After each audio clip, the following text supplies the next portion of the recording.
Bienvenidos, mi nombre es Martian Rajontur, el cuentacuentos, el rescatacuentos, y es momento de una nueva historia.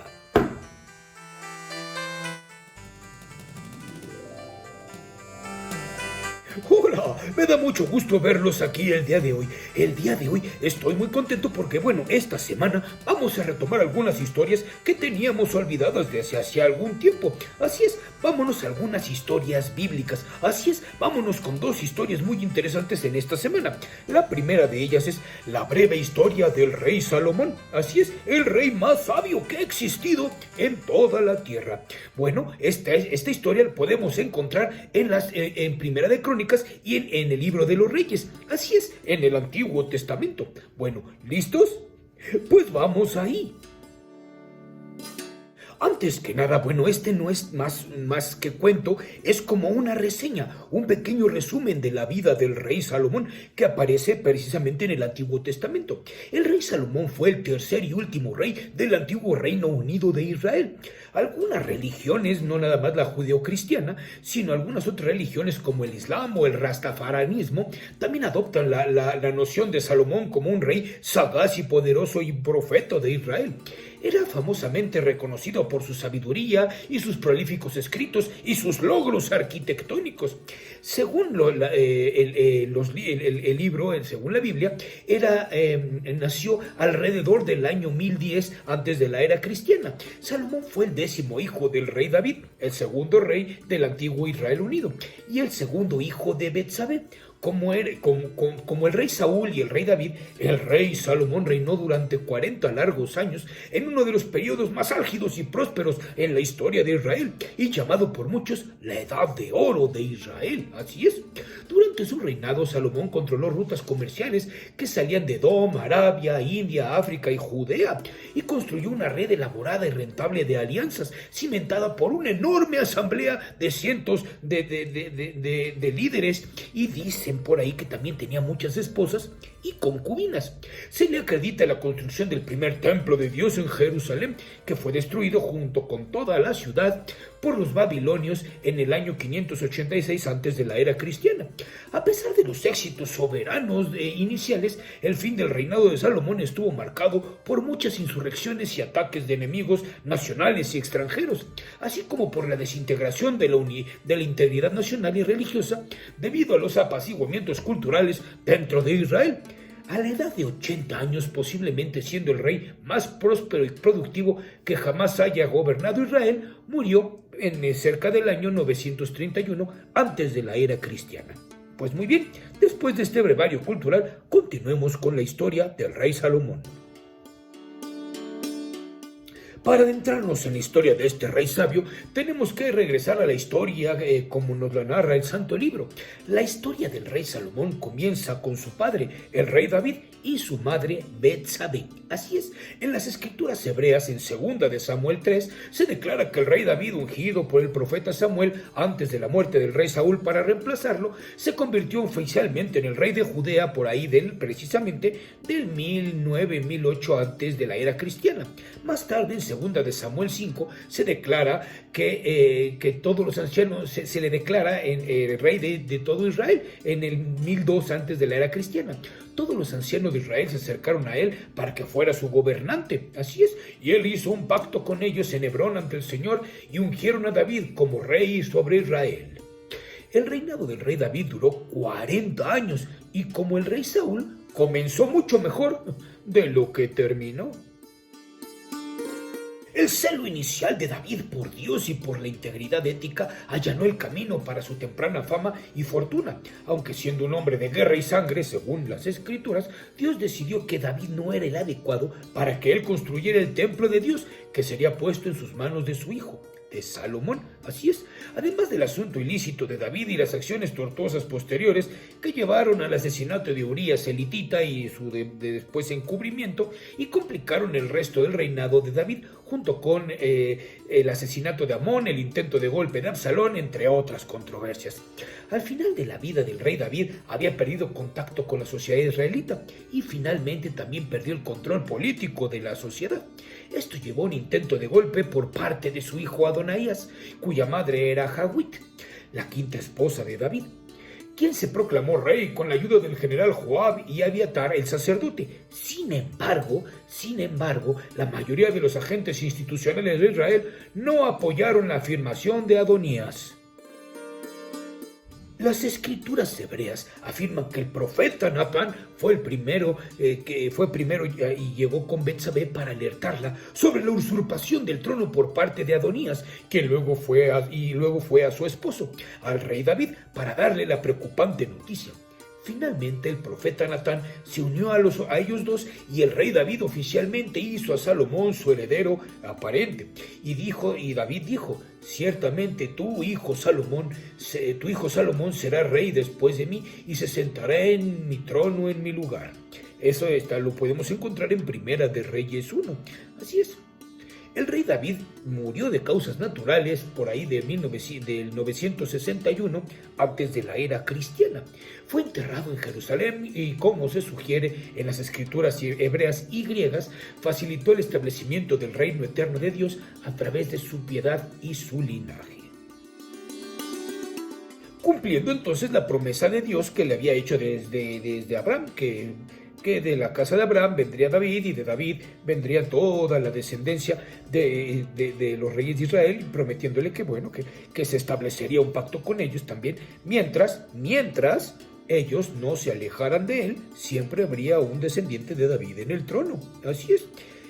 Ya hablaremos ahorita de Salomón y cómo perdió el favor de Dios, pero bueno, antes de su muerte, David dio su última advertencia a su hijo Salomón y le dijo: guarda las ordenanzas del Señor tu Dios, anda en sus caminos, guarda sus estatutos, sus mandamientos, sus juicios y sus testimonios, como está escrito en la ley de Moisés, para que prosperes en todo lo que hagas y donde quiera que vayas, porque tú eres sabio. Esto lo encontramos en Primera de Reyes 2.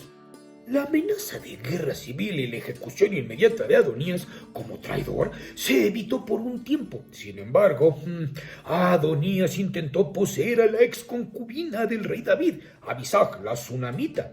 Esto a espaldas del rey Salomón. Esto enfureció terriblemente a Salomón, muy probablemente debido a la triangulación política de Betsabé por parte de Adonías y debido a las maquinaciones políticas de Adonías para seguir los pasos del rey David. A partir de entonces, el rey Salomón envió por mano de Benaías, hijo de Joaida, e hirió a Adonías y murió. Esto lo encontramos en Primera de Reyes 1. El rey Salomón también envió a capturar a otros cabecillas de este golpe de estado, el general Joab y a Abiatar, el sacerdote. Aunque Joab fue ejecutado, Abiatar fue exiliado. Quizá una de las partes más fantásticas pero fundamentales en la historia bíblica de Salomón es el regalo divino que recibió de Dios, según narran las escrituras hebreas.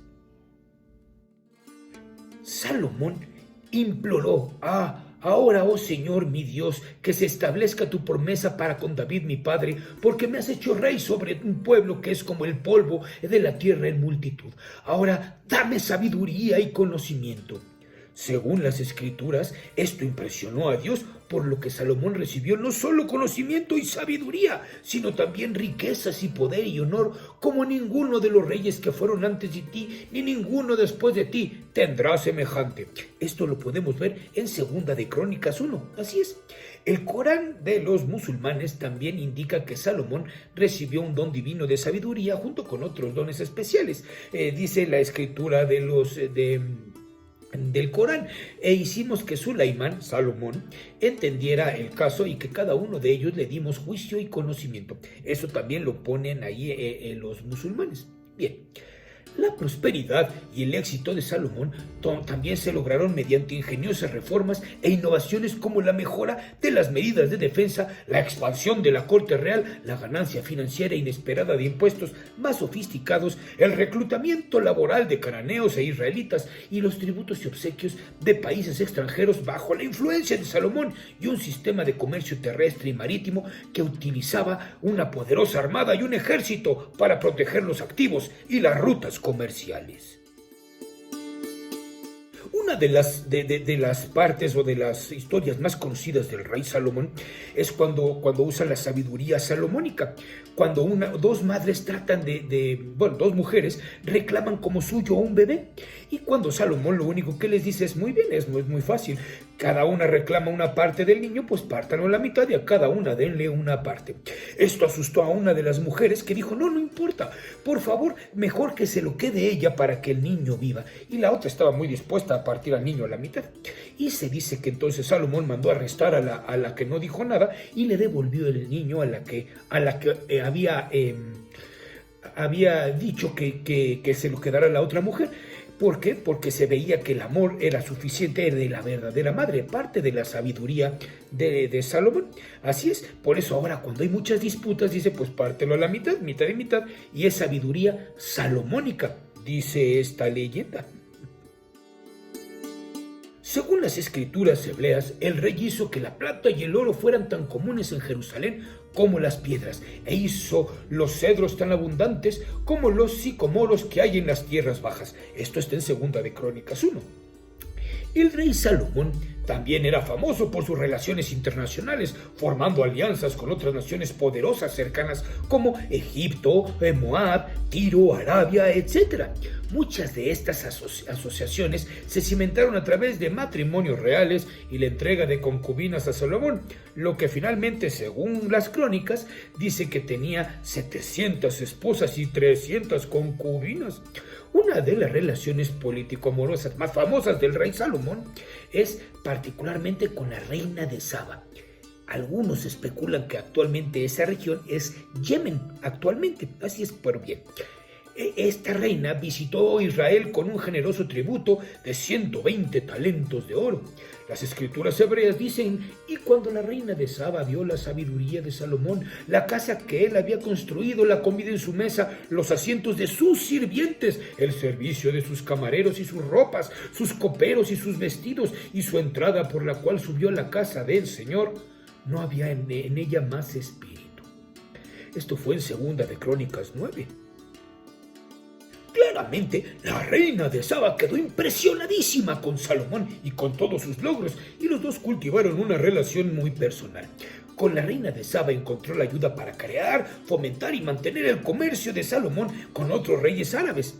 Además, dicen por ahí, según lo que se dice de la fe rastafariana, que Salomón y Saba habían concebido hijos juntos, cuyos descendientes incluían a Haile Selassie, el profeta de la raza negra, ya que Selassie estaría relacionado tanto como el rey David y eventualmente con la descendencia hasta llegar a Jesús de Nazaret. Pero bueno, esa es la historia que cuentan la cultura rastafariana. Pues bien, el templo de Salomón era uno de los mayores logros arquitectónicos de su era. En las escrituras hebreas se le atribuye al rey Salomón el patrocinio, la planificación, la financiación y la ejecución de la construcción del templo para albergar nada más y nada menos que el Arca de la Alianza. Según los deseos de su padre, el rey David, se iba a guardar en este templo el Arca de la Alianza. La construcción del templo se narra particularmente en Primera de Reyes y Segunda de Crónicas, con que el inicio de la construcción en el año cuarto del reinado de Salomón, y la construcción se completó básicamente 7 años después con una dedicación ostentosa. La celebración duró 7 días.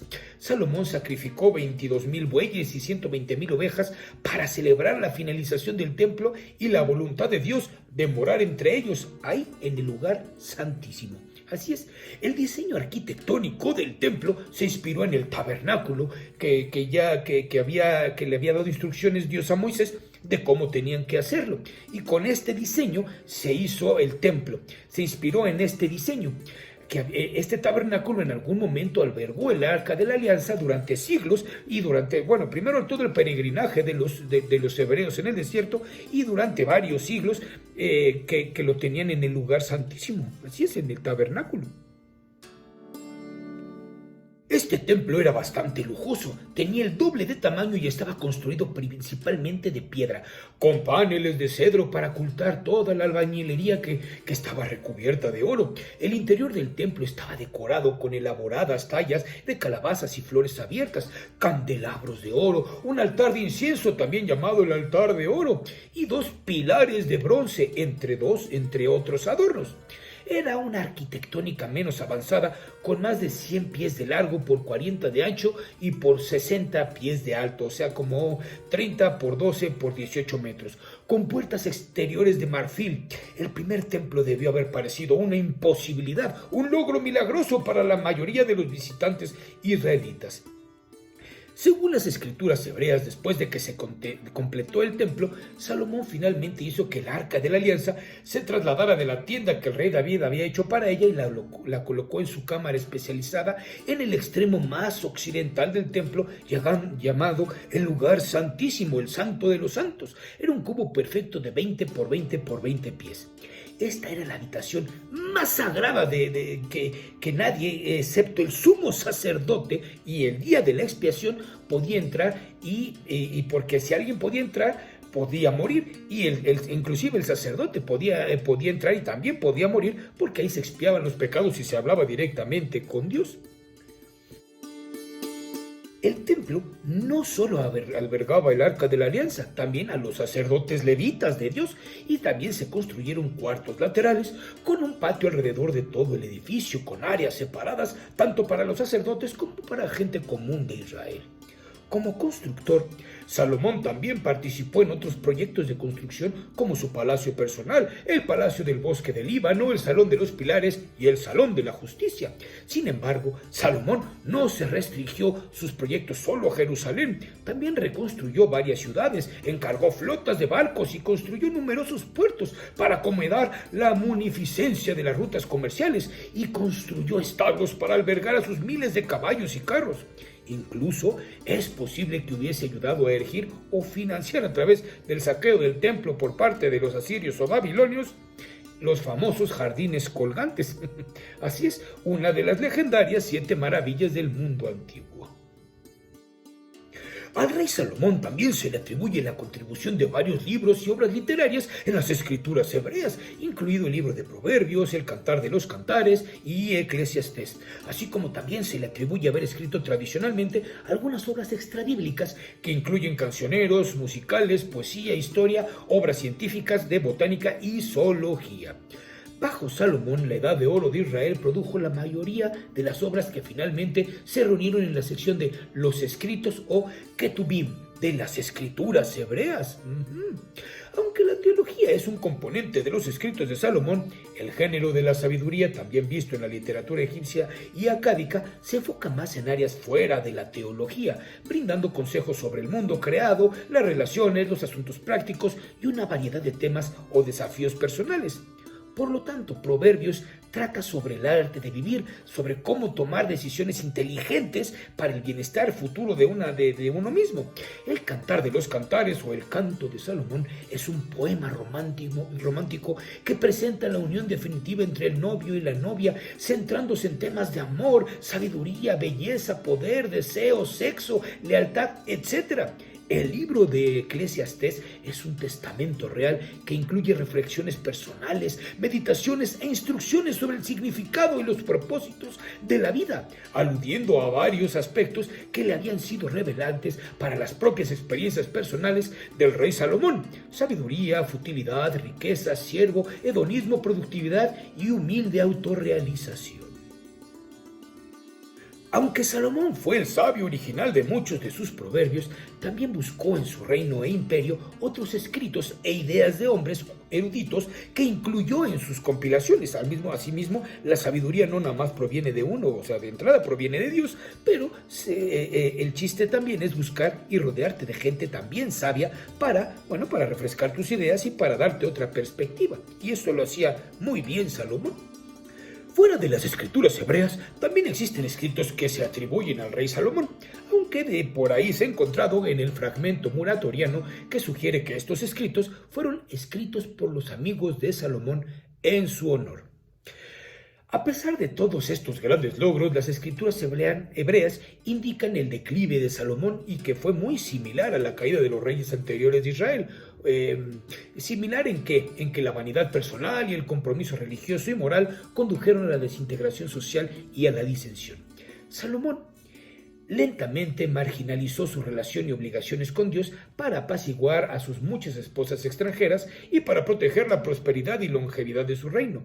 Al final, las esposas de Salomón volvieron su corazón en pos de otros dioses y su corazón no se consagró por completo al Señor su Dios como lo había sido el corazón de David su padre.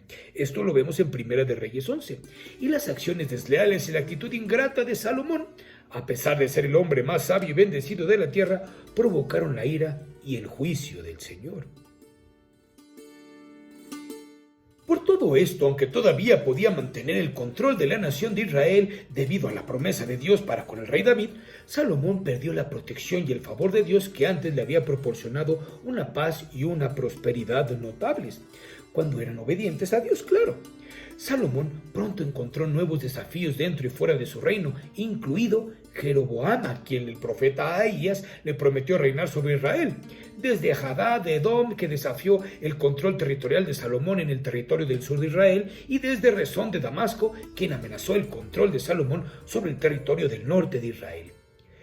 El rey Salomón murió por causas naturales en el 931 antes de la era cristiana, a la edad de 80 años.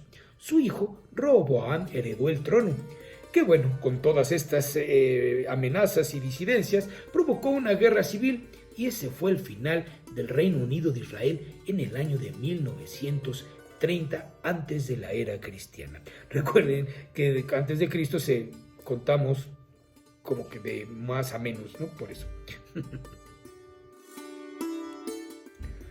La moraleja o la enseñanza de la vida de Salomón. Primero que nada es cierto, si nos hace falta sabiduría, pidámosela a Dios. Él escribió los proverbios. Ahí tenemos gran sabiduría por parte de él, que fue el regalo más grande que le dio Dios. Así es. Y aún el hombre más sabio, el hombre más recto, si tiene las tentaciones enfrente y se aleja de Dios, es muy fácil que caiga y que olvide a Dios. Así es. Lo que tenemos que hacer es lo que le dijo David. Así es, no te apartes de las escrituras, no te apartes de los mandamientos de Dios, no te apartes de la sabiduría de Dios para que vivas larga y prósperamente. Así es, entonces, por muy sabio que seamos, por muy habilidosos que seamos, por muy talentosos o inteligentes o sabios que seamos, no nos apartemos del amor de Dios y no olvidemos siempre pedirle consejo en todo lo que hagamos. Al final de cuentas, eso hará que las cosas vayan bien, porque bueno, también, si tú incluyes a Dios en todos tus planes, tú verás la mano de Dios en todos ellos. ¡Caray! Pero mire nada más la hora que es. Si esta historia sí está un poquito más larga que las que estábamos haciendo ya en el canal, pero me encanta la historia del rey Salomón, el rey sabio. Si te ha gustado este video, no olvides poner tu pulgar arriba y compartirlo por todos lados, que queremos seguir sumando más y más personas a nuestro canal. Recuerda también que todas nuestras redes sociales también están aquí abajo para que nos sigas también en todas ellas, ya que voy publicando distintas cosas con ellas. Recuerda también que lunes y miércoles en las plataformas de Facebook, de Instagram y de TikTok tenemos nuestra sección de ¿Sabías qué? De datos curiosos de nuestros cuentos, autores, libros y personajes favoritos. También recuerda que tenemos que seguirnos cuidando. Hace mucho frío ahorita en este invierno. Hace frío y las enfermedades están a la orden del día. Cuídate mucho. También recuerda que está este bicho ahí rondando. Entonces ten precaución. Mantente bien abrigado. Ponte tu cubrebocas. Y bueno, cuídate porque te cuidas tú y nos cuidamos todos. Así es, les mando un saludo muy grande. Recuerda que si quieres que te salude, tienes que ser de los primeros 10 comentarios aquí en el canal. Y en el siguiente semana yo te saludo. Vámonos a los saludos de esta semana. A mi querido amigo Víctor Hugo Espinosa, a Eduardo Flores y a Blanca Orquídea desde Facebook, a María Mercedes Córdoba, un gran saludo hasta la Argentina, a Lucas Camarena, a mi querido amigo Pablo y a todos los chicos del Centro Aspades, a mi querido amigo Garmipe, a Plataforma Radio Digital y a Radio Cultura Sonora 100.3 de FM. Muchas gracias, queridos amigos, y por supuesto a nuestros siempre queridísimos Patreons John Leo y Eder Muñoz. Muchas gracias, amigos, por su contribución siempre es de gran bendición para nosotros y para este canal. Y bueno, pues también si quieres apoyarnos en Patreon, aquí abajo está la liga y también está nuestra página de PayPal por si quisieras hacer alguna contribución muy particular. Pues muy bien, colorín colorado, la historia de hoy ha terminado. Yo soy Martian Racontur, el cuentacuentos, el rescatacuentos. Nos vemos muy pronto si el tiempo así lo quiere. Hasta la próxima.